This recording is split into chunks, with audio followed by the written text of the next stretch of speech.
Russell Wilson is a champion on the field, but off of it, we rarely know the grind on the path to greatness. There's a new podcast series you need to hear from Russ and Audible, Think Like a Champion. Russell Wilson, alongside co-host Harry Wilson and the late Trevor Moawad, digs into how high-performance athletes, artists, and leaders push the boundaries of their potential. Hear two-time Super Bowl champion and MVP Von Miller deliver sharp insights about performing at your highest level in moments of extreme pressure. Or NCAA champion Tim Tebow discuss how to find your unique personal mission in the world. Each episode features interviews with Olympic medalists, NFL stars, business leaders, and a special episode with Ciara. Hosts will swap stories and share anecdotes and share proven mental techniques that have gotten the world's most elite performers across the finish line and beyond. Available for free on Audible or wherever you get your podcasts. This is the Athletic Football Show.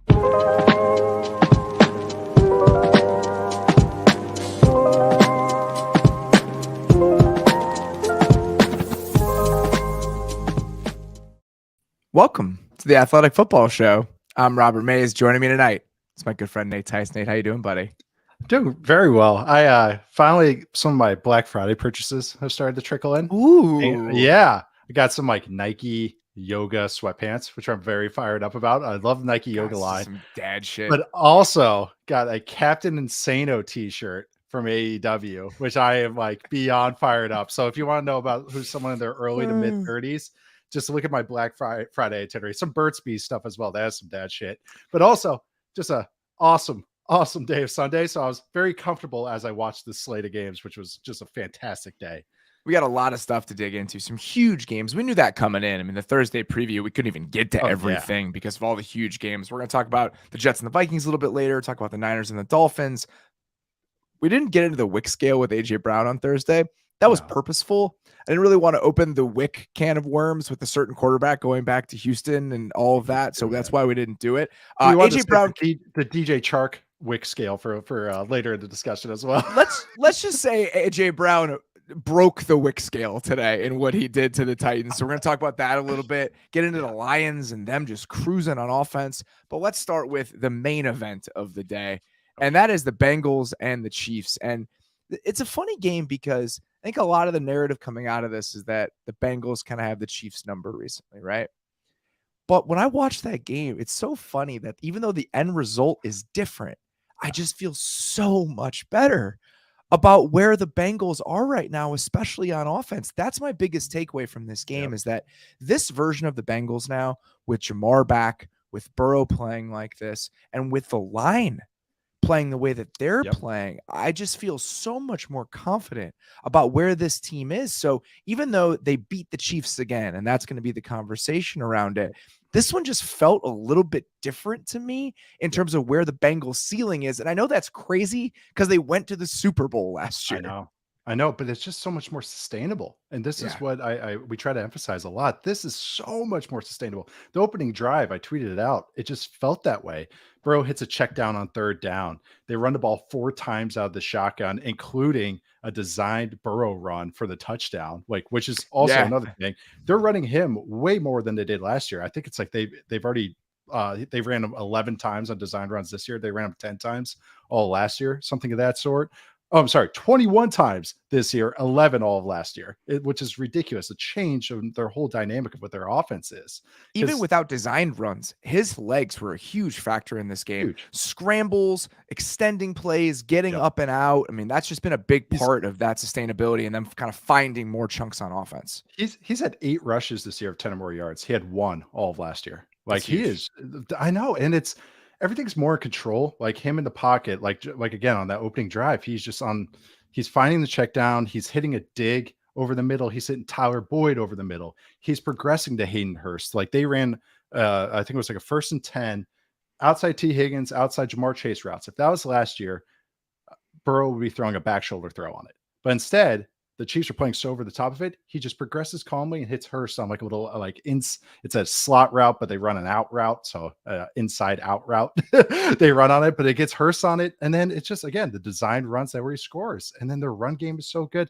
This offense has just really, really been fun. And it's, what's really fun about it is we talk about the tendency breakers that Zach Taylor is showing. Sorry. Like he does a play action shot play under center, like on the second drive, which second and three, beautiful. Second and three under center. You're going like, oh, run. Like this is the Bengals run time, and they're going play action out of it. But it's so funny when it comes into, nut crunching time. They still have these guys named Jamar Chase and T. Higgins, and they have a guy named Joe Burrow that knows how to get it to him. And they just can run these plays and win one-on-ones in clutch moments. And that's what makes this offense so scary. Both of the T. Higgins big slant completions, right? The one for the touchdown and then the one to seal the game. Yep. The play immediately preceding both of those, Chase makes a big play. So the touchdown is one of those plays where Burrow escapes out and up to his right and finds Chase up the right sideline. It was only like a 7 or 8 yard gain, but it was 2nd and 15. So they chunk half of that off. And then on 3rd down, he hits Higgins for the slant for the touchdown. And then that 3rd and 5 play in the 4th quarter, when they just spit the ball out to Chase, that just shouldn't happen. There's no way he should be able to get a 1st down on that play. And two guys have him dead to rights. And we talked about this a lot last year. And you brought it up, and it was a great point. He never gets tackled immediately. Never. Every single time he is hit in space, he's getting how often guys have to twist him to the ground because he's so strong, and then he's getting 2 or 3 more every single time. So that plays a perfect example of just him creating more than what's there. I mean, him being back into this offense is just a reminder of how explosive he can be, but also just how he adds to that sustainability that we're talking about, because it's easy completions that he's turning into something else that we knew that though, right? This is all stuff that was around last year to an extent. Jamar Chase's impact, what kind of player T. Higgins is. Yep. It's the checkdowns and him, all the plays to P. Ryan today. I mean, what kind of damage he's done as a receiver over the last few weeks, even with mixing out, has been really notable. I want to say he has like 7 receiving 1st downs over the last 3 weeks. And he worked his ass off for that one late in the game where it was just Burrow was staying patient in the pocket. I think he would have bailed earlier in his career last year when he would like maybe extend the play outside. He's hanging in the pocket and then scrambling, as opposed to getting into hanging in the pocket for a split second and then get into an extension mode. It's a little bit of different ways using his legs. I also think the pass protection is better. And that's part of the reason that's happening is that he's trusting what's in front of him. The play that really jumps out, speaking of P. Ryan's impact, there was that 2nd and 1, that 2-minute drive that eventually, I believe the 2-minute drive is the one that got stuffed. That was the Taylor end around that got stuffed by Carlos Dunlap, which is a bummer because the 2-minute drive was beautiful. So they're moving down the field, and it was a return route to Chase where he's the number 1 receiver on the right side. He fakes the over and then runs a return route to his right. P. Ryan stonewalled the blitzer on that play. They brought pressure, and Burrow had all day. That's a long developing route because he's got to take it across and then all the way back outside. And that's just stuff that's available to them that really wasn't last year. These chunk plays that aren't just go balls down the sideline. And that's really cool to see. And then you combine that with P. Ryan and the Lions' impact in the running game.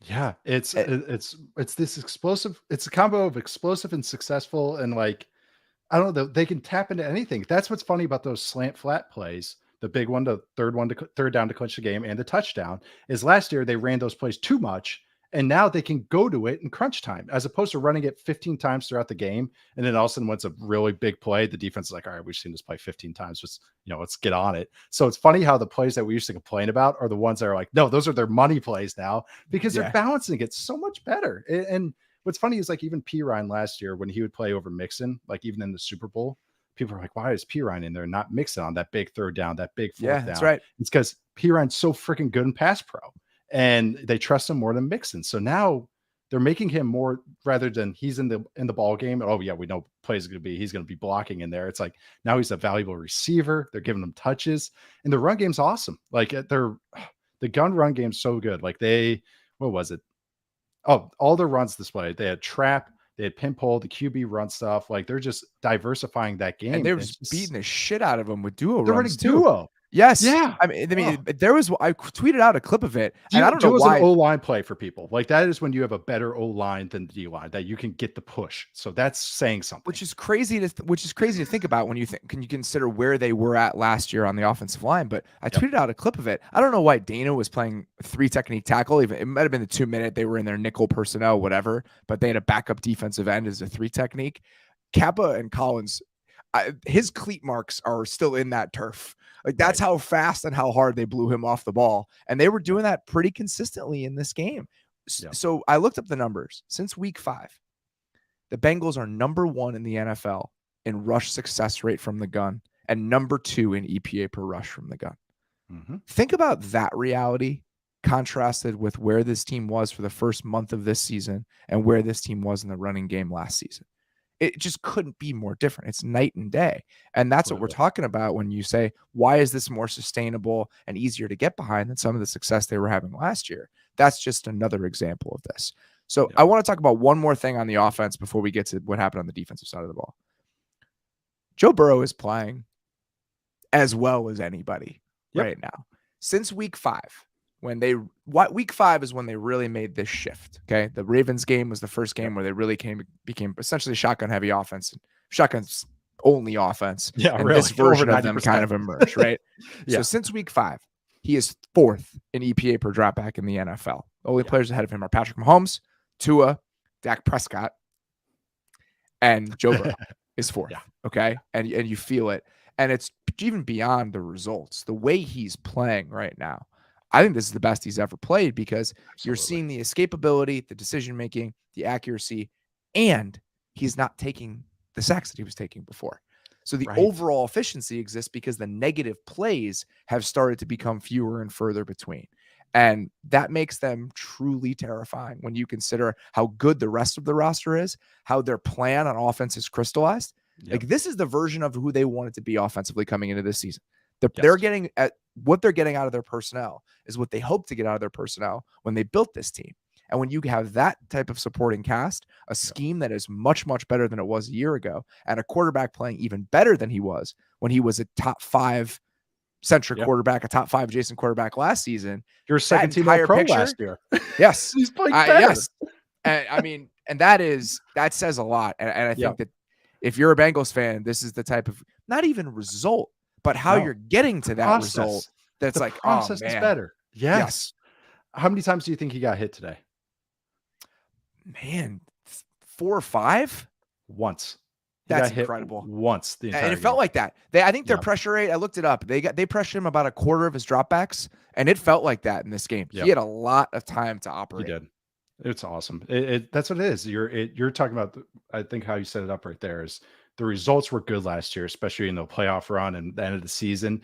And we were kind of like apprehensive on some of the stuff. It's like, well, they're kind of getting there, but it's kind of like few and far between. And it looks really good. And then there's kind of doldrums and, some naders with this offense. And that's the thing, is that the process on all the plays, not just that's why I tweeted that opening drive, because it's not only the scheme, it's just that he's taking the calculated shots, but also knows when to play it safe. There's the T. Higgins jump ball that they almost caught like near the end of the game. And I was like a toe tap away from T. Higgins dunking on a guy. Yeah. They can still do that whenever they have to take one-on-ones. It's a very, very hard offense to stop, no matter what metric you look at since they've made that week 5 change. They're top 5, top 4, I think, in everything. It's rushing, passing. There's 6 out of 10 of their passes today were successful. Like that's extremely sustainable on top of the explosive plays they can create. On defense. Oh yeah. Game plan a little bit different, than it was last year in the AFC Championship game. By the numbers I saw in true media, sometimes it takes a little while for this to catch up in real time. It can be a little bit wonky, but I saw that they only dropped 5 times in this game. And one of them was that huge Joseph Osai sack that led to a decision we can talk about from the Chiefs. I mean, that decision to kick the 55-yard field goal instead of going for it, I could go either way on it, but that was one of 5 plays. He was 1 of 4 on the plays where he actually threw the ball with 1 sack, but that really wasn't the central part of their game plan the way that it was in the AFC Championship game. So what stuck out to you about the way they were playing today and why they gave the Chiefs some problems? It was an awesome punt. So they did give problems, but the Chiefs still average 0.2 EPA per play today. Where they Not lead too the league at 0.19. They're Yes. still damn good. If Kelsey doesn't fumble, they're still doing well. Not to discredit what the Bengals are doing. Bengals defense It's is awesome. important to bring up, though, because Yeah. they were moving the ball. There were two This guy punts in is- this game. The There were sky two is not- punts. Each team Yeah. punted one time in this game. This game was awesome. This game Yes. was awesome. So, but it was this was a great punch, counter punch, counter punch between the Chiefs and the Bengals. Bengals come out blitzing on third down. They blitzed them they blitzed them 6 times today on just third down, or third and fourth down. They converted on a 4th and 4, I believe. Okay, second half. Yeah, second half though, Mahomes got after him. So it was the 3rd and 7, first third down to second half, hits Let's MVS. please talk about that. He Covers after zero. catching the snap, he runs backwards. He runs backwards after catching the snap. All he knows, that's exactly what it is. Yep. It is video game nonsense. Yep. They're in that cover zero look, and he says, Yep. all I need to do is give myself enough time to get this ball Create off. half a second. And he does. He dropped up to 11 yards to let that thing rip and caught MVS down the field. That's where arm strength comes in, when you could just their feet are being planted and throw it 40-something yards. It was but that's hilarious. He might as well have turned around and sprinted backwards with his back to the line of turbo scrimmage. on. I know, it was amazing. So they torch it though. That was a seam dagger play, seam dig, SIG. We used to call it the Christ offense, but it was really, really creative seam dagger. And but that's the thing, is you never see the alert, which is the seam on that play, get hit unless it's pressure. And there's not a lot of QBs that can actually know to hit that. They're like, oh no, I'm hitting this dagger. I'm going to wait in the pocket. So the other time we've seen it recently is Matthew Stafford hitting Cooper Kupp on it against the Bucs in the playoffs last year. Yeah. And then we hit this one. So that was the 1/3 and third down. Okay. The next third down was the Pacheco touchdown in the red zone. It was like 3rd and 6, and they run split zone, which is great against a pressure look. Boom. So it gets blocked up, splits, touchdown. The next 3rd and 10 was Mahomes hits MVS on the deep sail route. And on that one, the Bengals brought 5. So it's man pressure. Boom, sail route, great throw, great catch on that. So why that's all relevant. So that's blitz. They just get shredded. Third down. Then they go to third down, the one before that field goal decision. They show blitz, show the cover zero look, and then drop 8.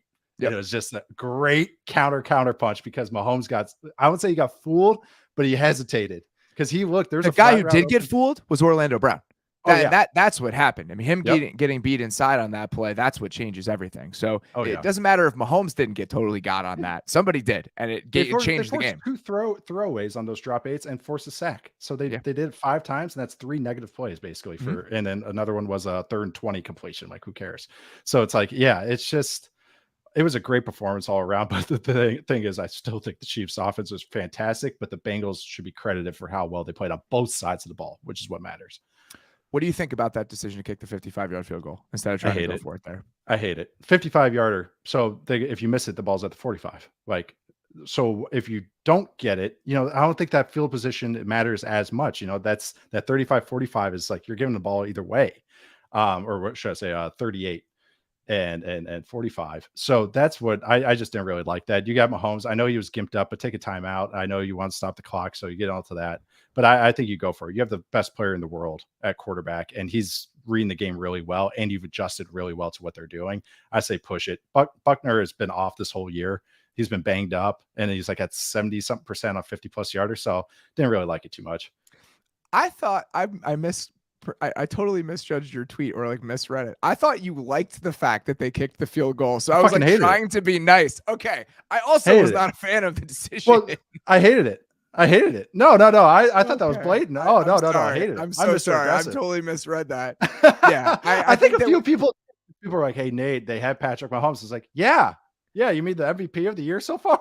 Yes, exactly. I think in that moment with Patrick Mahomes, you let him go to work there. Oh, okay. I'll make sure to reply to that later. Be like, just to clarify for some people. The Kelsey fumble is a great thing to bring up. Obviously, I think they're up 24-17 when that happens, right? What was the score at that point? I believe it was yeah. And then because that's when my notes are a disaster. It's just me. I got 3. I'm color coded. So it's 24-20. That was after the McPherson field goal to make it 24-20. So at that point, the Chiefs are winning the game with 14 minutes left in the fourth quarter, and Kelsey fumbles at midfield. So bounces of the ball. You know, I Right. mean, the Bengals deserve all the credit in the world. My Two good takeaway is teams that going at it. I still feel very good about the Chiefs and where they're at offensively.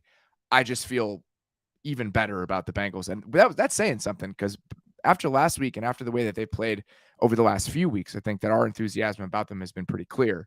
But this is one of those games where you watch the way that they're playing and think there's no reason they can't challenge anybody in the AFC playing like this.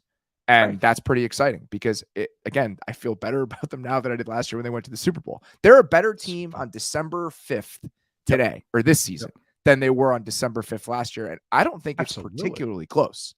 Absolutely. I think, both sides of the ball. The defense got real hot at the end of the year. We always like that they can do some stuff, especially in passing downs, but what they're doing is more sustainable. And then also just on this offense, I just think that's the thing, is this offense can hang with anyone because they are finding ways to beat you depending on the matchup. And they're like, it's not just go ball central and a couple designer plays. It's the first and second down playing so much better. And Burrow is playing so much. He's a better quarterback. Like, he really is. He's always been so smart. We all know that, but he is playing more consistently as a good quarterback right now. And they've been awesome. I've really enjoyed this Bengals team, but I still think this Chiefs team is awesome too. I think these are two of the best teams going at it today. Just one more thing to mention. It's not like the Bengals played the cleanest game possible either, but Tyler Boyd dropped a touchdown that leads to a field goal. So it's a 4-point swing right there. And that Trent Taylor jet sweep handoff that gets blown up on 4th and 1. I mean, that's a 7-point swing potentially. So they left some points on the field and still managed to beat the Chiefs. So a ton of credit to where the Bengals are right now, because they deserve it after the way they played today. All right, let's get to our next one here. Dolphins, Niners. Final score, obviously a little bit misleading. Niners run it up at the end with a couple turnovers, but a fantastic performance from San Francisco, especially on defense. We can get to the Jimmy G impact on this later, but your biggest takeaway from watching what the Niners did today against Miami? So in wrestling, they have these things called hope spots, and it's where like kind of like the baby face, scrappy good guy, like comes back and like hits a couple moves, and then the heels, the bad guys, just overpower him at the end and just batter them. And that's what this game kind of felt like. Every time the Dolphins kind of did some stuff, to like the first play, Tua and had a great drive to start the fourth quarter, and it was just like, okay, they got back up, and then you just remember this, even with a backup quarterback playing in there, this 49ers offense is just so explosive. I just thought that even with Jimmy G going out and Mr. Brock Lobster going in there, that they're running the same exact plays. They're running choice routes. They're running the 4 strong stuff. The run game looks amazing. You watch Trent Williams cutting off guys on the backside. You watch Deebo Samuel breaking 3 tackles on screens. You watch Ayuk dominating. You watch Kittle stonewalling guys. You're like, oh yeah, this team's got a lot of studs. And then if Brock can just do enough, like he did in this game, and make a couple hard throws, just like Jimmy G has done, it was, I don't know. I was actually not as like down when watching this game. I thought it was going to just be a luck fest, but really rewatching it, it's like, no, he made enough throws and this offense was still cooking. Biggest throw he makes in that game, in my opinion, 3rd and 10, 1:18 left in the second quarter. Dolphins are in another cover 0 look. I believe they blitzed him on 43% of his dropbacks today, and that doesn't even include plays where they brought 4 that was an uncommon 4 that was part of like a cover 0 look. Uncommon 4. I like that. I like that though. I don't. So whatever it is, like hard to predict 4, like a non-traditional. No, 4. I like that uncommon 4. No, I was that serious. I wasn't being. So I'm sure there is an actual term for it, but I always forget it. So I mean, they had a lot of unblocked guys coming off the edge today in those looks, even when they were bringing 4 players. So I think that the pressure was notable. But on that play, 3rd and 10. It was Phillips coming unblocked off the left edge, and he just delivered a strike to Kittle over the middle of the field. And that drive ends with the CMC touchdown with like 4 seconds left in the half, where they had Kittle and Ayuk clear out on that side, and he hits him in the flat, and it's a score. He had him on second down. It's actually a really nice throw, and McCaffrey kind of dropped it.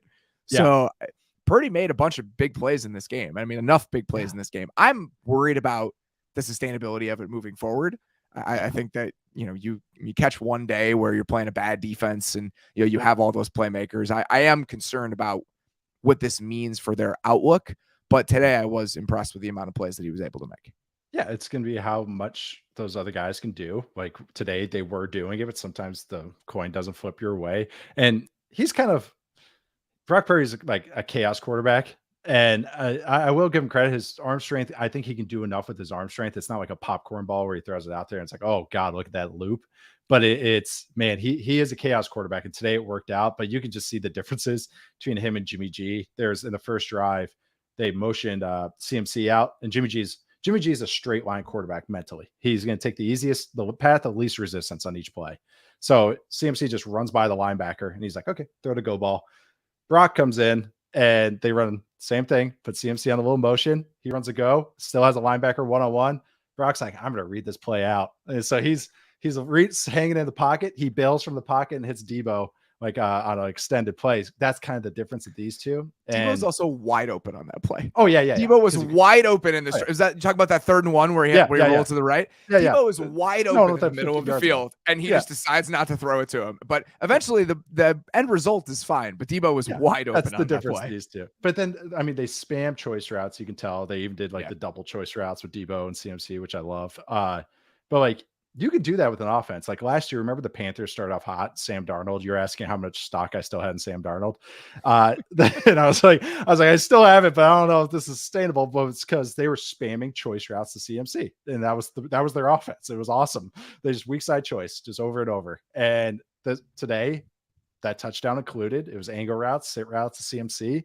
They can still do that. And if the run of the game or the run game can do this, it's like, okay, they can do enough on offense because their defense is their defense, which is really, really, that's the strength of this team. And it's more, I think this offense is going to be more run the ball with a smattering of explosive plays. And I think that's going to be the path for them going forward, I think.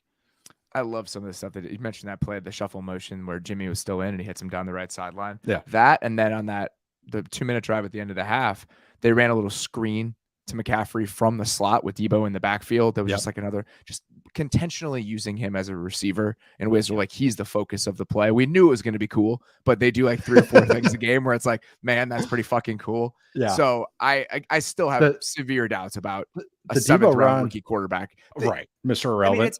Well, this is the problem, is that if this was about making the playoffs, and this was about, can you get there? And of course, like I think he can keep this thing afloat for them to win the NFC West and make the playoffs. This team at full strength had a real chance to win the Super Bowl. Yeah. And I do think that not having Jimmy Garoppolo materially changes those Super Bowl hopes. Even if you want to be optimistic about Brock Purdy, there's a very good chance this means that this team probably isn't a real contender anymore. Oh yeah, I mean, you got to be realistic. It's like which sucks. Fun. Like it does. That is a departure. Fired up about this offense. I know it really sucks. And then you watch, like, that's the thing is like it's such a bummer because you're watching how these guys making plays. Like even the Debo run that iced the game, CMC is out lead blocking for him. And it's like, oh, the Swiss Army knife offense. This is awesome. And that's the thing. Now they're kind of capped. Even if he played well, if Purdy played well, you just have to be realistic about it. I mean, you never know who gets hot, but you got to be realistic about it again. You mentioned the defense. We talked on Thursday about the impact that Bosa and Fred Warner would potentially have in this game. And then you just see the plays where they change the game. I mean, Bosa has the strip sack, obviously, but there was the one sack that he had on the stunt on 3rd down, that torpedo to drive. That was beautiful. It was like a little 5-man pressure look where he came as the looper all the way around on the 3-man side. And then he had one where they tried to chip him and then cut him with the back on a play action 3rd and 1, neither of which worked. So he had a couple game swinging sacks in this game. Yeah. And then, Warner does it from the start. I mean, that same drive, I think it was in the first quarter where Tua misses Hill on that wheel RPO early in the game because he missed a decent amount of throws early in this game.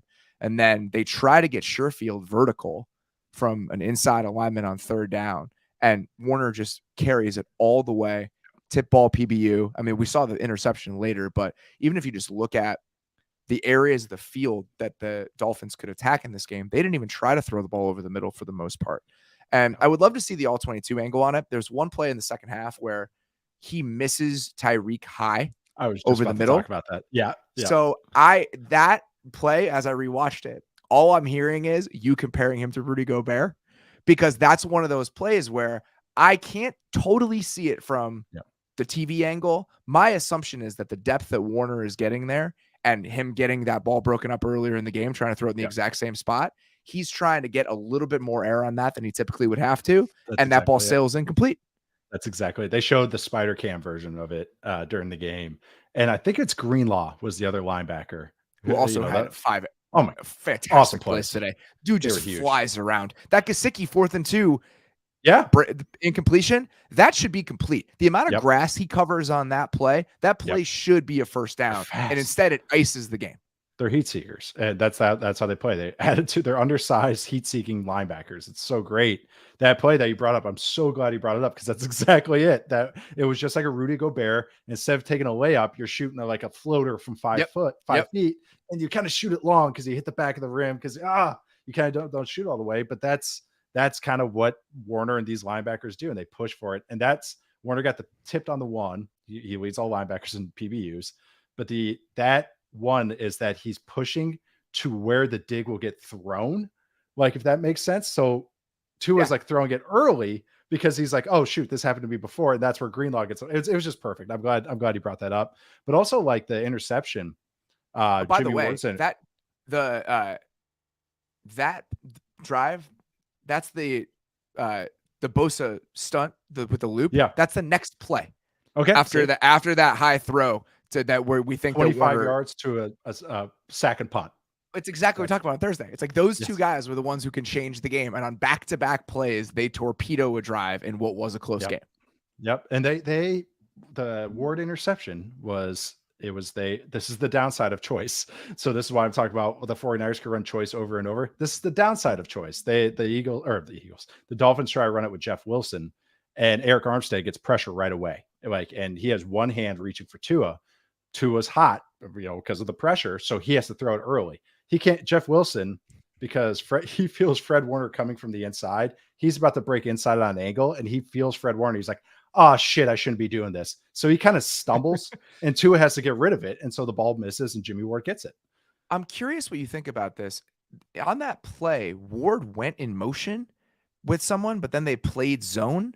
And so I think that they misread what the actual structure of the defense looks like. Several times today, especially the slot players at the snap of the ball, say they would start with outside leverage. Deontay made a great point about this in the summer about depending on where the leverage is where the help is coming for the defenders. Mm-hmm. Right at the snap of the ball, like say the slot player would be on the outside, snap the ball, you jump inside.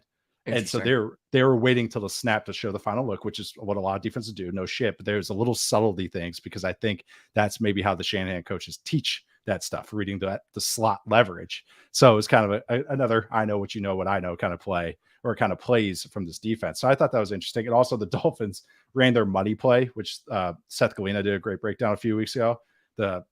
It's unbelievable. You guys can see it in your mind.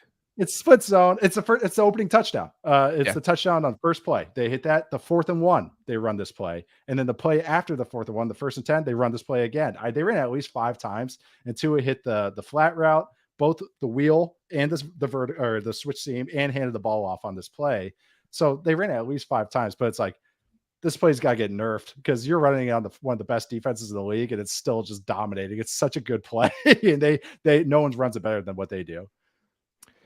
Jeff Wilson, you mentioned that obviously he slips on the interception. Yeah. He had another play down the left sideline where they tried to get him on a vertical route. I mean, it was just kind of timing was off. He misjudged it. It was a little bit underthrown. That gets dropped incomplete. And then you combine, some of those miscues with Tua just missing like 4 or 5 throws in this game. Yep. I mean, the one that gets picked off, it's tipped by Tyreek Hill, is off. He skips one to Jalen Waddle on the first drive of the game. And tack that up to whatever you want. We mentioned the one overthrow. We think that Warner affects that play such that he's got to change the trajectory of it, but he's geeked up. It's a huge game. I mean, this kind of stuff happens. I'm still bullish on the Dolphins offense moving forward. They just played a defense that is expertly kind of keyed up to beat them with 3 backup linemen in the game. But this is just one of those games where those 4 or 5 throws end up mattering in a huge way. Yep. Styles make fights. And this is just, we talk about, what's the toughest way or the best way to beat this Dolphins offense. And what the 49ers do is very rare because they have Fred Warner. Like they can get away with a lot of stuff because how good he is. Even the pressure you bring up with the Nick Bosa, like that was a 5-0 look with Fred Warner blitzing. Like he's such a valuable play for them. But it was just a bad stylistic fight for them, but they're still a really good offense. They're going to be really, that money play is a money play for a reason. They've done it against every team this year. Tua had the most throws of the season, over 20 more yards. He was pushing the ball. He had hit like a comeback throw, like pressure. He can do enough, but it's just, there's just those misses. And those, when it's a tight game like this, those add up, and those just one of those games. I thought the Niners did a good job on that play of defending the rail. The depth that the corners were getting, I think that he couldn't push it over the top, but also didn't feel comfortable throwing those back shoulder. I think he only hit one of them to Hill. It was up the right sideline, and it was a really difficult completion. Like, he had to put it on his back hip, and Hill made a fantastic play. But that's the only time in this game I can remember him throwing that wheel. I don't think he threw it again. No, he didn't. It was, I know exactly the back shoulder one. I know exactly what you're talking about. Yeah, that was it. They hit the nice touchdown in the fourth quarter was great. He hit the post, the classic big post. They got Hufanga twice. Yeah, they got Hufanga on the first one, and then they got Hufanga on that. It was a dig, and then the post behind it. He just bites down and doesn't need to. Has to. Well, when you're that guy's, we talk about heat-seeking missile. Sometimes you could take advantage of a heat-seeking missile. He sees red. He certainly does. He does. He's like, I got it. This is a big play for me. So boomer bust, kind of safety right there. All right, we're going to take a quick break and then get back with some Vikings-Jets talk, one of the other big games from today. It's always around now that we start thinking about what next year will bring. We make New Year's resolutions to work out more, but let's face it, they rarely stick. Well, Peloton's got a gift for you. Get up to $200 off accessories like cycling shoes, heart rate monitors, and more when you purchase a Peloton bike, Bike Plus, or Tread, and up to $100 off accessories with the purchase of a Peloton guide to take your workout to the next level. Make this the first step toward achieving your fitness goals in the new year, and once you start, you'll see why so many people stick with Peloton. With a variety of workouts from cycling to scenic runs, boot camps to power walks, you'll find classes that work for you, taught by world-class instructors who know exactly how to get the best out of you. So don't wait. Get this offer before it ends on December 25th. Visit onepeloton.com. All access membership separate. Offer ends December 25th. Cannot be combined with any other offers. See additional terms at onepeloton.com.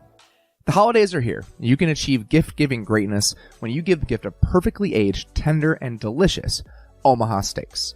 The steak experts at Omaha Steaks have put together special, curated gift packages to help you take the guesswork out of gifting and make you a holiday hero.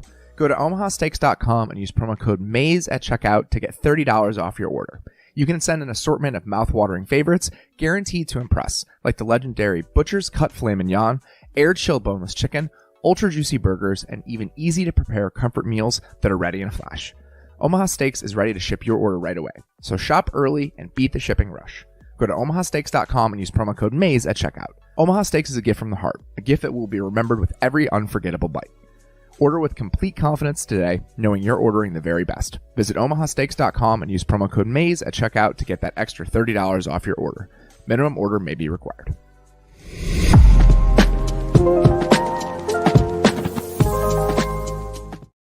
One more thing before we move on to this game, just want to mention, Jalen Waddle missed a chunk of this game with a lower body injury, I think ankle injury, something to monitor. Obviously that has an impact on what happened today, but definitely has an impact on things moving forward, because I think a lot of the ways that teams can play against the Dolphins defensively is rooted in being terrified not only of Tyreek Hill, but of what Jalen Waddle can do to you. So I don't think that influenced the Niners game plan as much as it might influence other teams' game plans that are more interested or more motivated to play man coverage, all that kind of stuff. So just one more thing to think about. All right, let's get to Jets-Vikings here. Weird game. just a very, very strange game. I think a couple things jump out, obviously, right? So the Vikings are 9 of 18 on third down in this game. Jets are 3 of 16 on third down in this game. So many third downs. Okay. The Jets outgained the Vikings by about 200 yards, 486 to 287, and come up empty. I think it was 4 times in the red zone without a touchdown.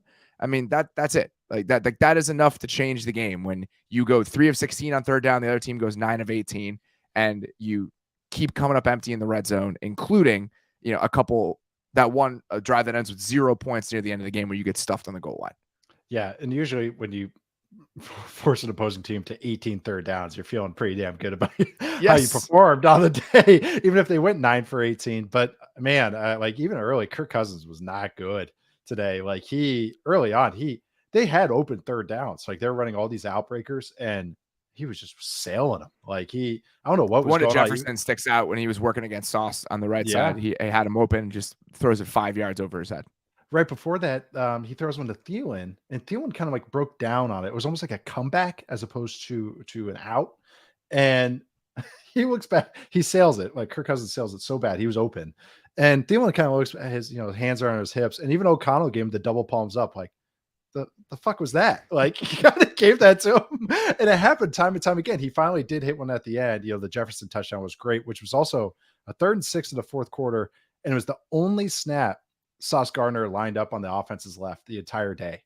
So I think it came out. I don't know if it came out of a timeout or what. And maybe the Jets went galaxy brain on it. Like, oh, Jefferson's going to line up, to our right. So let's put Sauce over there. Only snap of it. But Jefferson sadly was to the defense's left, which is where Sauce usually aligns. And he just torches DJ Reed for a touchdown on an out route. So that was interesting. The only snap of the entire day. So I don't know why, but also the Jets offense, they do some fun stuff. The run game will always have a couple sweet runs. Corey Davis played a great game today. Of course, they have this guy named Garrett Wilson, who is just a yak monster. Like, oh my God, that guy, he's chaos as a receiver, but his route running is hit and miss, but doesn't matter. Get the ball in his hands and good things will happen. But Mike White does enough. He was slow early. It seemed like once they opened things up for him, he did a lot better as the game went along. I think part of the red zone struggles, I want to eject these Braxton Berrios plays into the sun. Oh my God. Like a screen to Braxton Berrios on one of those drives. On the final drive, the one where they came up short on 4th and goal, it's a play to Braxton Berrios. They run a jet sweep reverse to Braxton Berrios on 2nd and 8 from inside the 10.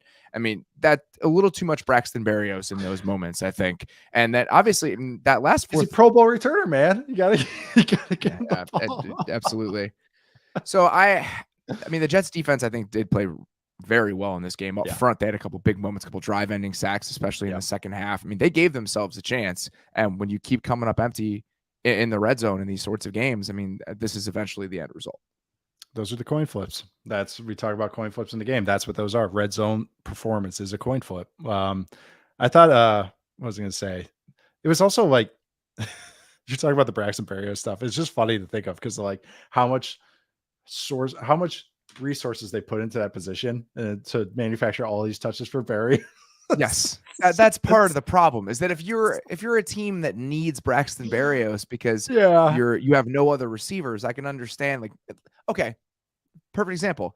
If you're the 2021 Jets, I can understand making Braxton Berrios a central part of your offense. Right. You are no longer the 2021 Jets, and this is a game where Corey Davis was back.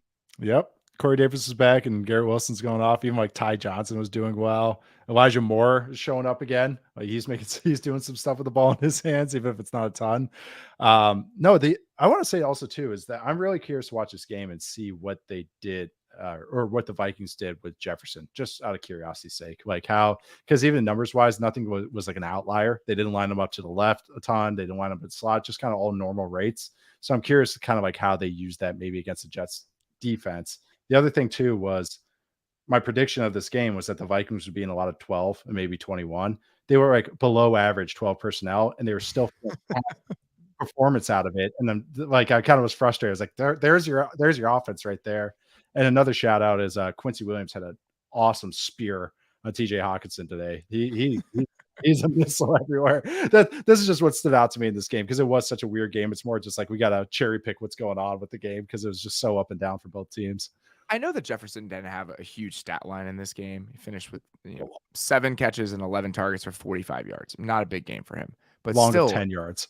Yeah, I mean, there was nothing over the top. No, but he still had some big moments. He drew a defensive holding on Sauce that ended up getting them a first down. That was big. Yep. The play he held on to that throw, oh my God, where he drew the personal foul is an incredible catch. He snapped Sauce off on that, and then he caught another one where Whitehead lit him up again on another 3rd and 2 that he hung on to, and then obviously the touchdown. Yeah. So I mean, there's still like, even in a game where he doesn't go off, there's still like 4 or 5 moments where they're like, oh shit. And then there was another one. There was a 3rd down. They lined him up in the slot. Yeah. And Osborne was the number 1 receiver to the right. And Jefferson goes vertical from the slot. and he bends it outside just enough that Sauce takes him vertical, and then Osborne, there's no one covering him on the hitch. Yeah. So again, it's like the gravity of him combined with like 4 or 5 plays. It's amazing that on a day where he gained 45 yards receiving, I'm still like, man, Justin Jefferson's so good. And also they ran a double pass for him and he just took it. Yes, even that play. He like turned like sharp L. Like you talk about his body just being so like, Gumby. He ran like vertical or horizontal to the line of scrimmage and took like a sharp turn and got vertical and got like 8 yards on it, which should have been a blown up play. But no, I'm glad. Oh, that's such a great call on that Osborne hitch route because you can feel Sauce. Sauce is more worried about Justin Jefferson. That's exactly what it is. 100%. Where the focus is of the defense and the defensive players, because they're taught all week. There's some scout guy wearing number 18, and where's he lined up? Okay, we're in this coverage. What are you doing? Where are your eyes at? So he's the focus, not a KJ Osborne, but that's always nice when you have the complementary pieces playing well. I know that it's not the best game for Mike White. He's not playing against the shattered remains of the Chicago Bears defense like he was last week, but I still feel like this offense functions better with him in there. The ceiling is higher with him in there. I mean, that 4th and 10 throw that he hit to Corey Davis to keep them alive, the thing is a fucking missile. Yeah. I mean, that's a beautiful throw. So the ball in there. And, the tip ball interception in the beginning of the game and just a couple, again, bad breaks, and then they come up short in the red zone consistently. I still think that this version of this team with him at quarterback and the guys they got on defense, get some guys back on the offensive line. Fant played in this game. Max Mitchell played in this game. I still think that this team, especially with the Chargers losing today, will get into the AFC playoff picture a little bit later. Got to feel pretty good about their chances of making the playoffs and in that drought and keeping the good vibes going, even if you lose this one. Absolutely. Their defense will keep them in every game. And I think Mike White can make enough throws. And I think their run game's pretty good. Even with the banged up injuries, they do enough and they're creative enough on offense. Like, yes, it's a Shanahan descendant offense, but there's some more their own flavor, especially once they get into the red zone. So they can do enough to hang with a lot less flavor. Less. I want less on it with Braxton Berrios in the red zone. All right. It's time for You Have My Attention. Let's get to it. Gentlemen, you have my curiosity, but now you have my attention. All right. A.J. Brown and just the Eagles passing game in general. You have my attention. Holy shit. Wow. How do you stop this? It's a pick your poison offense. That's what I'm going to call it because, okay, real quick before I know you're ready to gush. No, you do your thing because I know that it's been a rough day for you. But it's been good. Eagles fans have been good with me. So other than one person making a burner, just talk shit. The weakness of the Packers defense is stopping the run. And what did the Eagles completely expose for a lot of yards last week? What's the weakness, would you say, of this Titans defense? I would say corner. And yes, of course, what got exposed today, the Titans corners. This is a matchup. They will find the matchup each game. Steven Ruiz does the microscope, thing with Kyle Shanahan. This is really this Eagles offense. And they find the matchup and they're just going to pound away at it. This is the best quarterbacking, helps have clean pockets, but best quarterbacking of Jalen Hurts I've seen this season, as far as taking checkdowns, as far as taking those matchups, as far as throwing over the middle, hitting seam benders to Jack Stoll. I can't say, it's Dallas Goedert making a big play for him. It's Jack Stoll, who's been fine, but he's taking what the defense gives him. They're finding some nice tweaks also. A couple of weeks ago against the Colts the Colts were running some spy stuff. And I was like, oh, okay. And kind of catching them a little bit. This is what the Eagles adjustment to that has been, is they'll motion the running back, create a 4 strong. So one of the linebackers has to run with the back. And then the spy, instead of being a hole player, he's focused on Hurts as a spy instead of a coverage hole player. And the Eagles just run all these in breakers because now all the corners have outside leverage with no help inside. Hurts hangs there and just hits these overs and crossers just over and over and over. Again, this Eagles offense has found every time someone presents them with a problem, they find a problem the next week or solve the problem the next week. And it's just freaking impossible to scheme against. And you got guys like A.J. Brown just dunking on guys and Devontae Smith dunking on guys. And it's a really, really fun offense. This Titans defense is a bully, right? Yeah. They got those big bodies. That's how they want to play. The Eagles spread the entire game out today. I would love to see some numbers on the width of their formations in this game mean, they stretch them horizontally to attack the middle of the field like the way that you're talking about consistently. I just looked it up right now because I was curious. 11 personnel in this game, so spreading things out a little bit. Hurts was 27 of 34 for 360 yards and 3 touchdowns out of 11 personnel in this game. 11 personnel dropbacks, which torched them. Looking at this very quickly, the only guys with more today were Mike White, with 50, and Justin Herbert. They were the only two guys with more 11 personnel dropbacks that Jalen Hurts had against the Titans, which that's not necessarily what you'd expect from this Eagles team. They run a lot of 11 because they have all those receivers, but just throwing the ball as well as they did it, as frequently as they did. Their best personnel grouping was 12 this year until Goddard got hurt. That they found a new iteration of this offense. Okay. So other thing, sorry, I know I've bogarted this, is that Hurts usually, the one weakness this year, I mean, just looking at numbers, is the Eagles haven't been great passing the ball against the blitz, and which has been kind of weird. I think, they get all these one-on-ones. One of the things, I think it's because they're not very ambitious when they do. Right. They're screens, and a lot of screens, a lot of really, really short throws. I mean, he was down near the bottom of the league in air yards per target against the blitz for most of the season. And their running backs weren't great in protection as well. That was another thing with it. So they weren't really trusting these guys to pick stuff up. Watch the Cardinals game. The Cardinals exposed it a little bit. But today, Titans run cover 0, and then Brown, that's where AJ Brown's second touchdown. It was a one-on-one against cover 0. So he puts them, just take the easy answer. I'm going to take my one-on-one matchup, and I'm going to poke at it, and it's going to explode because we have good players that can make explosive plays. Devontae Smith's touchdown, another. The first touchdown, AJ Brown, was an out and up. That was a one-on-one, essentially. They had multiple double moves. Yeah. The touchdown was on an out and up where he just ran over Christian Fulton.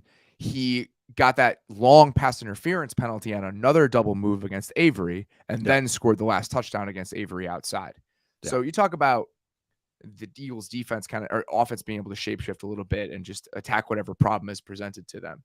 I think part of that is AJ Brown developing into a different sort of player than what we were used to getting out of AJ Brown. We've talked about this a little bit. We talked about it after the Steelers game, but him being like an outside the numbers vertical receiver is just really weird to watch. I didn't know. I didn't know that was he could be that player. I didn't at all. I thought he was a bully, not this type of like go ball merchant. So from 2019 through 2021, okay, he had 15 deep receptions outside the numbers on 40 targets. 40 through 3 seasons with the Titans. He has 7 of those catches this season on 20 air yard throws outside the numbers. So he's had half as many already through 13 weeks as he did in 3 seasons with the Titans. And you feel that. And he's stacking guys vertically and late hands on go balls. And I mean, just that the one to Avery is like, that's like dominant vertical receiver stuff, where you're just tracking the ball, late hands, making a play at the last second. And it's just not the type of guy we'd seen him be for the most part in Tennessee. And when you combine that with the physicality and what he can do after the catch, and you still see some of that with the way they were throwing the ball over the middle of the field. And then you just toss in Devontae Smith and what he can do when Dallas Goedert gets back. They're really scary if they're going to play like this, throwing the ball. That's it. And this, I really liked how Hurts played, and that they ran the ball today. They averaged 2.8 yards a carry, including Hurts's runs. So it's like, okay, that is the true strength of this offense. It's like they can always just pound the rock on you in different looks, especially using Hurts's legs. Hurts only had 5 runs today, and that was probably including a scramble or 2. So, okay, that's usually what their easy button is. And the fact that the Titans were like, okay, beat us on the outside, they did. And it wasn't just that they spammed those throws over and over. That's why I want to emphasize how well Hurts played and just how in control. This is one of the best in control from the pocket I felt Hurts play. I think that, and that's something I've been holding reservations about this whole offense and with him. And if he can do this every game, I mean, there's not many teams that are going to be able to hang with this offense, and it doesn't matter what the defense does because they're going to just rack up points on you. This is the same team that just went for how many yards they rushed against the Packers? At an infinite amount. They could just get 10 yards a pop when they wanted. So the fact that they can pick at whatever scab they want, And now they're finding tweaks to what teams have presented. Like, again, that Colts example with the spy, and now they're hitting plays and adjusting to that.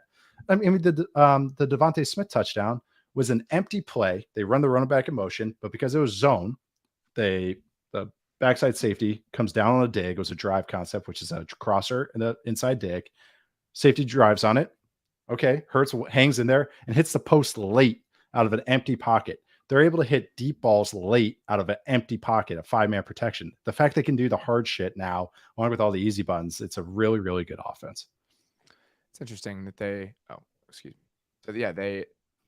threw 85% of their dropbacks today were out of 11 personnel. They play 11 personnel about 70% of the time. Is their second lowest design run rate of the season was today. Yeah. So it's just, I mean, again, we knew that, right? If you're going to play against this Titans team, why would you bang your head against the wall? No. You go out there and sling it around, and this is when your playmakers play well. But I will say, this isn't one of those games where you just have those guys who are just dunking on people. There's some of that, but I thought the Hurts played maybe the best game he's played this season today. There's a reason why you see the running backs getting all those catches like that. That it was just so simple. And I want to emphasize those simple checkdowns matter because it made the linebackers come up, and then he's hitting the stuff over the top of them. It made guys on the inside play sound as well as the corners that they could just expose. It was a very complete game from them. And that's why, I've eaten a little crow every week watching this Eagles offense, but now I'm like, no, this is just good because they're finding adjustments to what I thought were being problems for them. I still think Patrick Mahomes is the MVP. I stand by that. I think that if Jalen Hurts has a couple more games like this, if Joe Burrow keeps playing at this level, it becomes a more interesting conversation than it was to me over the first half of the season. Over the first 8-10 games, it's pretty obvious to me that I thought Mahomes was the MVP of the league when you consider supporting cast, what's asked of him within that offense, and you combine it with just eye-popping numbers and him being the most efficient quarterback in football. I run out of reasons that he shouldn't get it. Yeah. Jalen Hurts has a few more games like this, and again, Joe Burrow keeps playing like this. It becomes a more interesting discussion as we get down the stretch. I think a good way to put it is second team All-Pro is very, very interesting to me. That's how I'm going to sum it up. But that's a good one. Yeah. When I thought it was just going to be Mahomes and Josh Allen, now there's a few guys I'm like willing to like talk about as opposed to just like, oh, that's fun to talk about how these guys are playing. Burrow, a great example. Josh Allen, even Tua has played well. I know he missed a couple games, but there's a lot of really interesting play at quarterback right now. And Hurts is, of course, has to be considered, and especially if he plays like this. All right. Next one here. Detroit Lions offense. Yeah. You have my attention. Hell yeah. Just absolutely beat up on the Jaguars 40-14 today. About 6 yards of play, 400 yards of offense. They had 31 first downs in this game. Yeah. Jared Goff led all quarterbacks in EPA per dropback today. Coming into the game, he was 13th in EPA per dropback among quarterbacks. He's 8th now. That's how efficient they were on offense today. And I know the Jags pass defense is awful. I know. Yeah. I know they are. But I think that this Lions offense is like legitimately really, really good on a couple different levels. And we can talk about those, but there are so many components now where it kind of gets my gears going about, all right, what is it going to look like next year? Like if they don't get a quarterback, like just roll with Goff for another year. And like, what does that look like? It's not an ideal situation in terms of your ceiling, but he's playing really well. But let's just talk about today and some of the things that they did that you really liked. Oh man. So in the month of November, so they played 5 games there. So since the start of November, I should say, they're top 5 in EPA per play on offense and top 5 in pass success rate. So it's not just they're running the ball, which we know is really the strength of this offense. And today was, in a couple of games, has just been how good they are at play action passing. Yep. And just Goff's always been good at hitting inside routes. When he was at Cal, they ran this, they called it the bear raid offense, and he was getting his ass kicked over and over. All he hit was seam benders over and over and over. And he can still hit those routes. He's willing to stand there and hit those throws. It's kind of like Tannehill a little bit without the arm strength. They're willing to take those shots as they get smoked, hitting these inbreakers. But their run game is they've run 5 different concepts 30 or more times this year: counter, inside zone, duo, outside zone, and power. And they've run 2 other concepts 10 or more times. It's a diverse, amazing run game. And now there's always that discussion that, You don't have to have a great run game to set up the play action. It helps though. It really helps. It helps when you have a good run game, and it helps when your run game is married to your play action game. Yes. If you have a cohesive plan for what your play action game will look like, yes. it makes it more effective. And those teams are the ones that happen to have a really well constructed and oftentimes effective run game. I don't think there's causation between those two things, but I do think that there is a link between those two things for a reason. There it is. You're great at this. But the other thing. So if you notice there are a couple too, I've talked about checkdowns. Like checkdowns, like the theme of the show is on those play actions is okay. So they run the ball, so the linebackers have to honor it. Okay, now they've been hit by a couple play actions. Okay, they got DJ Chark catching stuff over the middle. DJ Chark played great today, but they also have other guys. Amon-Ra St. Brown going over the middle. So now we'll talk about him in a second. Oh, yeah. So I got one good stat for him. So now the linebackers are pushing back. And there's several times, I would say at least 3 times today, where if you see Jared Goff hitting the check down on play action, there's no defensive player on the screen. Like because they're pushing so far back for the digs and the overs. And then once they get into this situational play, they can pound the rock in the red zone. That's why Jamal Williams gets all these scores. Is because they can run the ball and they're willing to run the ball. They have some cool play action stuff. How many times since the Hawkinson trade have you seen insert name tight end catching a touchdown on some play action play? Then on third down, Amon-Ra St. Brown. Okay, on third and fourth down routes this year, he's gotten a first down on 19.2%. That's the third highest in the past decade. Like for a single season. There's 2 Tyreek Hill seasons that are above him, just barely above him, but he's third on third and fourth down routes. He is a third down monster. And on third down, it's 20%. I have the exact same stat. He's the only player in the league. 20% of his third down targets turn into first downs. No other player in the league is above 17%. 90% of his routes. That's insane. That's a really, really high number. He's tied with Justin Jefferson for the most third down receptions in the league. Yeah. It's awesome. Right. And they got a great screen game. It's a really balanced offense. Some other numbers with Amon-Ra St. Brown. I looked these up because I really want to talk about him and not just what he did today, but in like the larger scheme of the entire league. He's a superstar. If you look at some of the numbers that he's producing, okay, he is second in the NFL in first downs per route run. Period. Okay, Tyreek Hill is number 1. Yeah. Here's 3, 4, and 5: Stephon Diggs, Travis Kelce, CeeDee Lamb. Yep. In total team receiving EPA on the season, okay, Amon-Ra St. Brown is 7th. In the NFL, here's the guys ahead of him: Devontae Adams, Justin Jefferson, Stephon Diggs, Tyreek Hill, Travis Kelce, Jalen Waddle. So that's it. Yeah. That's it. And when they get to third down, they weaponize him. I mean, the amount of times where they're in a bunch or they're in trips and they're letting him run an option route on third down and just letting him go to work, and he's extremely good at it. And I want to say, I had the stat earlier and I have lost it, but I think this is right. With him on the field this year, Jared Goff is averaging like 0.17 EPA per dropback. It'd be 4th in the league. Without him, Goff would be 21st. He has negative EPA per dropback when Amon-Ra St. Brown is not playing. And that is important for 2 different reasons. I think it's a reflection of how good Amon-Ra St. Brown has been, because he's been really fucking good. Yeah. But I also think it's a reflection of what this Lions offense has been when their weapons have been healthy.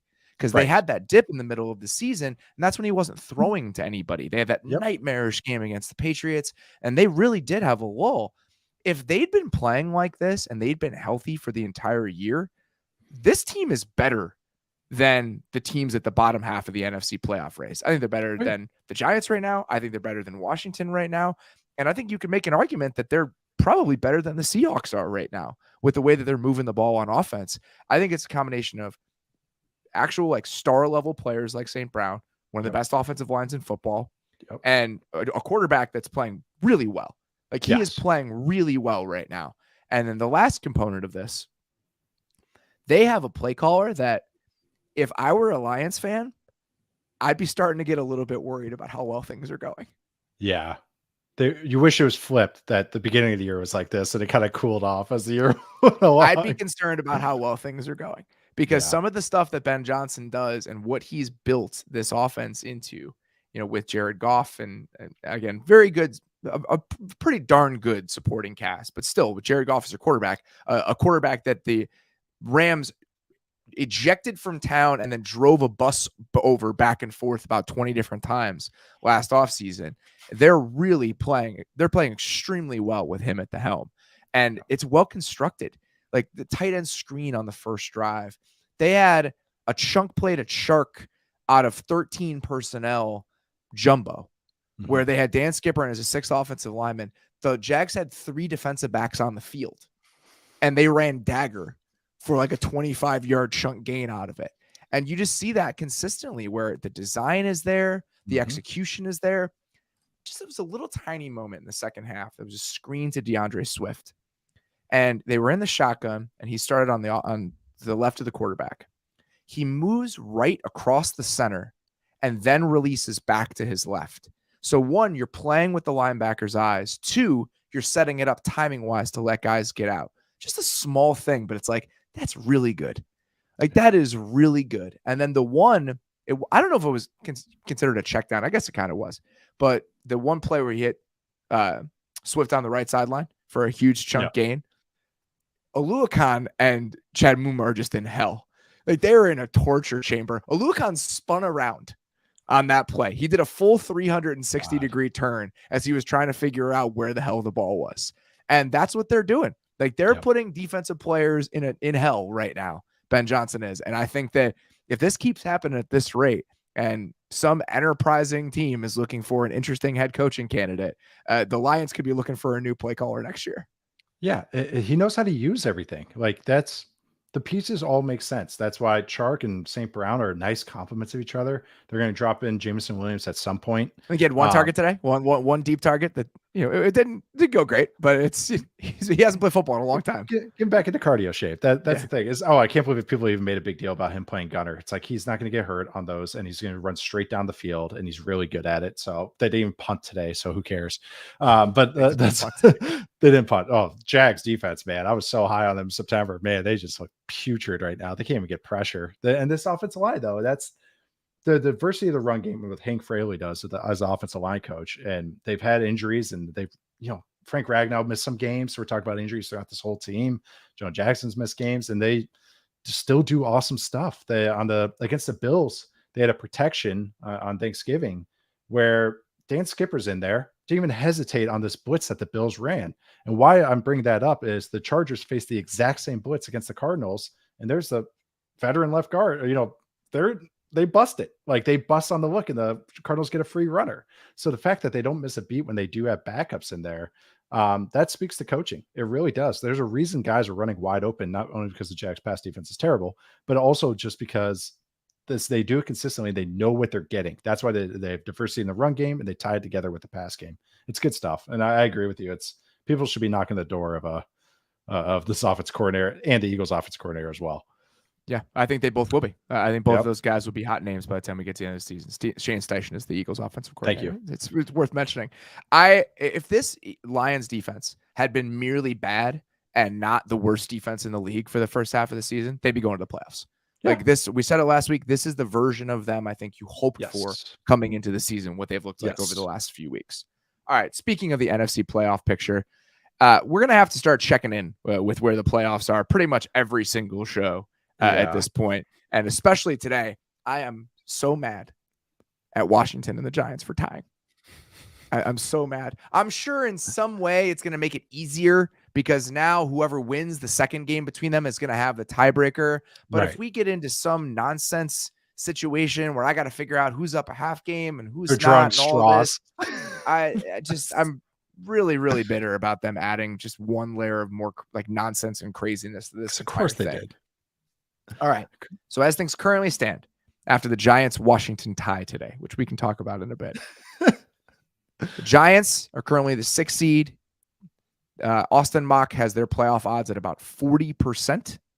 I think that's probably just because of the downturn that they've had and kind of the trajectory that they're on. Mm-hmm. The Seahawks currently have an 89.5% chance to make the playoffs, according to him, as the 7th seed. Just as we all predicted.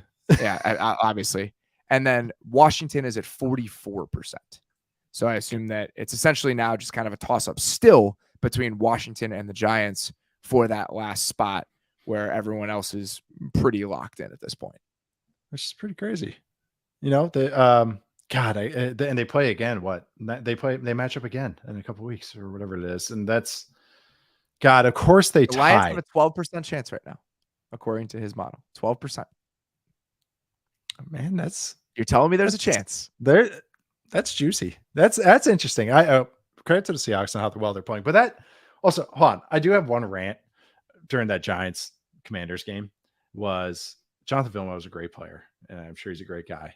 But we got to teach analysts, and I know you and Mitch did a nice video on pass protection. We got to teach all analysts 5-man protection rules and why the end man on line scrimmage ends up unblocked when a team isn't empty or runs 5-man protection. Because too many times, as a son of an offensive line coach, and how many times I hear some brat kid in like 7th grade go like, "Oh, your dad went up like 4 sacks yesterday," and like 3 of them were on because it was hot or the running back missed a protection. We got to teach just the basics of 5-man protection is that sometimes the end man ends up free because of the 5-man protection and they have to squeeze down. That is just the rules of 5-man protection. Longest path to the quarterback. It's just physics. It's just math. So sorry, that was just my one rant, and it bugs the shit out of me because it happened in the Steelers Colts game, I think too. And people were getting mad at Kenny, or they're getting mad at the protection. It was really Kenny Pickett. I didn't know he was hot. So it's just, sorry. I have to get that rant out of the way along with the tie. Somebody had a good joke that it was like wrestling where no one puts someone over. Like there was like a 10-second count out, double count out. That's what this game was. We're just pushing it off to the next matchup. So the Lions over their next 3 have Minnesota, the Jets, and Carolina. And if they go on a run and they beat the Bears, if they win like 4 in a row, their chances get like up close to like 50%. Okay. And then so if the Giants win these games, if the Lions start winning these games and the Lions like really go on a run, they could potentially do it. And they do have some winnable matchups. Obviously, I think the game against Minnesota next week is a game they're supposed to lose. And if they win that game, I think that stuff starts getting pretty interesting. Super interesting.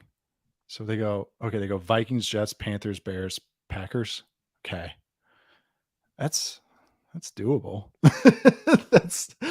They're in it. I kind of want to see them make it just because of how well they're playing right now. I know that, again, the Giants have had an impressive season considering their talent, but like the ceiling of the Lions offense right now, I think just makes them a more interesting potential playoff team than this Giants team is right now. And same with Washington. I mean, it's just that game was ugly in all the right ways. I mean, Taylor Heineke makes a miracle 4th down completion to Curtis Samuel. The Giants have a chance to put it away on 3rd down. No. They have both of their running backs in a split back look run into each other, and Brian Dable decides to punt on 4th and 3. It's just about what you would expect from that one. Great stuff. Yeah. Hey, Daniel Jones hit his rushing over, so that was good for me. I get my 1 tout of the year, so I'm very proud of myself. Made sure to tweet about it. But also, like, Jahan Dotson had a nice game for Washington. That was a huge play. Huge play. And there's no denying that the Washington has some receiving talent. Like that is very apparent. You see Curtis Samuel getting handoffs and stuff. Like it's like, and Brian Robinson's been a nice piece for him because he's just a bruiser for them. So when they run all these light personnel groupings, it's like kind of like a nice, different body type. Like you got light bodies on the field. Let's have a bruiser, just pound a rock on them. So, Washington does some nice things. I love their defensive line. Like we talked about their DBs, but this game, like you said, this game was ugly in all the right ways, but there were some nice plays and some nice scheme going on. All right. We're going to take one more quick break, and then we're going to dig into the AFC playoff picture a little bit. There are few worse feelings than when you're at an event, and you're trying to look and feel your best, and you're in a stiff, uncomfortable dress shirt. Weddings, big work meetings, anything. That's why I'm so glad I found Mays and Nate. The company was born when Mays and Nate's founder saw a sweat-drenched DC staffer running into a meeting. Wrinkled, stained, exhausted, his shirt needed a refresh. And that's what drove Mays and Nate to make the world's first performance fabric dress shirt. Fast forward 10 years, and now they make incredibly comfortable flannels, pants, sweaters, and jackets in that same performance fabric that they've become famous for. I've worn Mays and Nate shirts to a couple of the weddings that I attended this fall. I've looked great, felt great. Can't recommend them enough. So if you want the best cold weather clothing this holiday season, check out Mays and Nate. Right now, if you go to maysandnate.com and use promo code MAYS, you'll receive $35 off any regular priced order of $125 or more. That's $35 off when you go to MIZZENANDMAIN.com and use our promo code MAYS. This episode is sponsored by BetterHelp. Unfortunately, life doesn't come with a user manual, so when it's not working for you, it's normal to feel stuck. Navigating any of life's challenges can make you feel unsure, whether it's a career change, a new relationship, or becoming a parent. Therapy is a great way to work through some of those challenges and help you figure out some of those difficulties that you're running into. I'm a huge proponent of weekly therapy. I've been going for several years now. I love it as a way to check in with myself, work on my goals, talk about just whatever I'm facing and dealing with that week. As the world's largest therapy service, BetterHelp has matched 3 million people with professionally licensed and vetted therapists available 100% online. Plus, it's affordable. Just fill out a brief questionnaire to match with a therapist. If things aren't clicking, you can easily switch to a new therapist anytime. It couldn't be simpler. No waiting rooms, no traffic, no endless searching for the right therapist. Learn more and save 10% off your first month at betterhelp.com/maze. That's betterhelp.com/MAYS.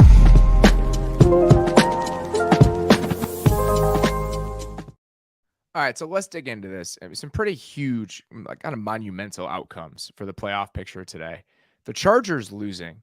They went from having what I assume would be like a better than 50% chance to make the playoffs to now being, according to Austin's numbers, about 33% chance to make the postseason after losing that game to the Raiders. And part of me is kind of happy about that because it allows me to just not have to do this bargaining with the Chargers.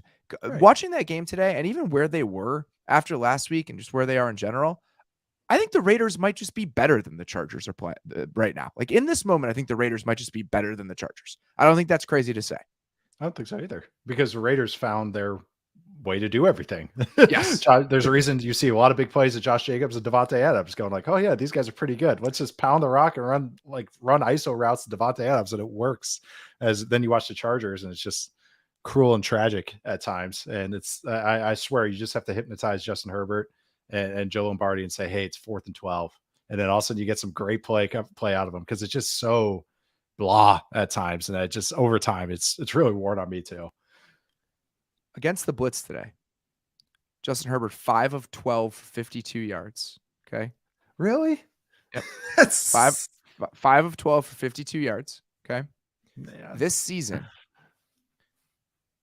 he is 28th among 33 qualified quarterbacks in EPA per dropback against the blitz. Here are the quarterbacks who have been worse than Justin Herbert against the blitz this year. Carson Wentz. Yep. Marcus Mariota. Zach Wilson. Baker Mayfield. Mac Jones. Oh. And this is one of those games, again, they just had no answer for pressure. Like absolutely none. And the offensive line was supposed to be better than it is. And that's just not the case. And so now you have a season that kind of feels like it's a lost one. They're likely not going to make the playoffs. And I think they have some real hard questions to ask themselves this offseason after how all this went down. It's just so blah. It's just this. Yeah. I call them the stars and scrubs roster before the season, but I just didn't think it'd be so tough on them every play. Like watching that Cardinals game back 2 weeks ago or last week, I should say, and rewatching it, I was like, oh, still Herbert's making some plays, but then just so much is tough. So much is him having to make an extended play or a hero throw, like a sideline out throw to the field or a drifting back on a choice route where he's doing the Madden drop on a choice route. You watch other teams do these same concepts and they just look easier. They feel it looks so hard. Everything looks so and feels so hard. And that's why I think that even if you're staring at that 33% chance that Austin's given them, it's hard to feel good about that because they're trending almost in the wrong direction with how their offense is rolling. Absolutely. They have to be perfect with everything. And that's why it's hard to have any faith in them as much as we love Herbert. It's just so tough on them that they have no easy buttons. We talk about easy buttons. That's what offenses are built around. They have none other than Herbert hero plays. That's Zero. Really what, and check downs or choice routes Eckler. But it's like, there's a ceiling to that. Wanted to start there because I think that's probably the biggest swing of the day. Yeah. Patriots are now at 27.6%. They're the 8th seed after that loss to Buffalo on Thursday night. Again, feels like they're trending in the wrong direction. So this top 7 now after those 2 losses, I think is starting to crystallize a bit where the Jets, even after the loss today, still have a 56% chance to make the postseason according to Austin's numbers. And that feels right.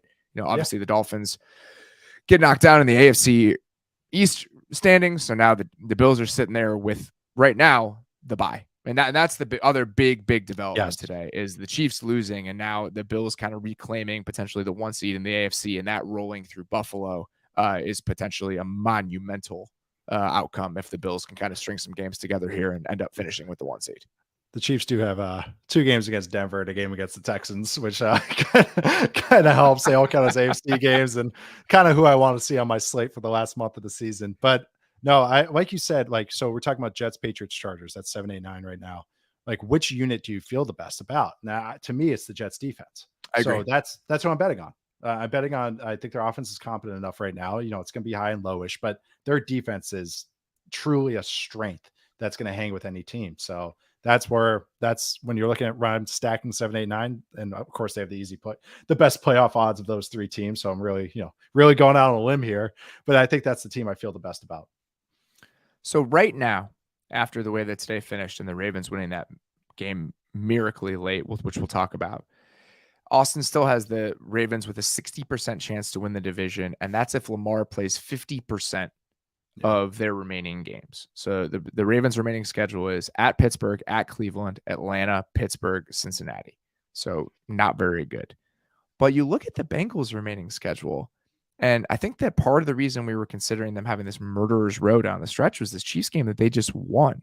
And they beat the Titans. They're 2-0 in that murderer's row. They beat the Titans. So they are playing the Browns at home, going to Tampa Bay, at New England, Buffalo, Baltimore. Obviously a tougher slate than what the Ravens are facing, but it's not. I'd have to guess they're probably going to be favored in all of those games except Buffalo. Before they get to that Ravens game. And then we'll see what happens there. I agree with that. So I think there's a real chance that game in Week 18 is for the division. The next 3 games, they're favored. That's the best way to put that. Next 3 games. I think so. And I think they would be. Yes. I mean, as good as ball as anyone in the NFL. So, yeah, I know. I think there's a real shot that game in Week 18 is for the division. Yeah. And maybe more. I mean, depending on how other stuff breaks. I mean, technically, they're only 1 game back on the Bills, and they play them. I wonder what, looking at it right now, I think this should tell us. So they believe the first tiebreaker after head-to-head is division record when you're fighting for the division. Unfortunately, the Ravens are undefeated in the AFC North right now, and the Bengals are 1-3. So they probably are a full game behind Baltimore right now in the division, even if they have the same record. Yeah. So that's, I mean, and if they win Week 18 and they have the head-to-head together.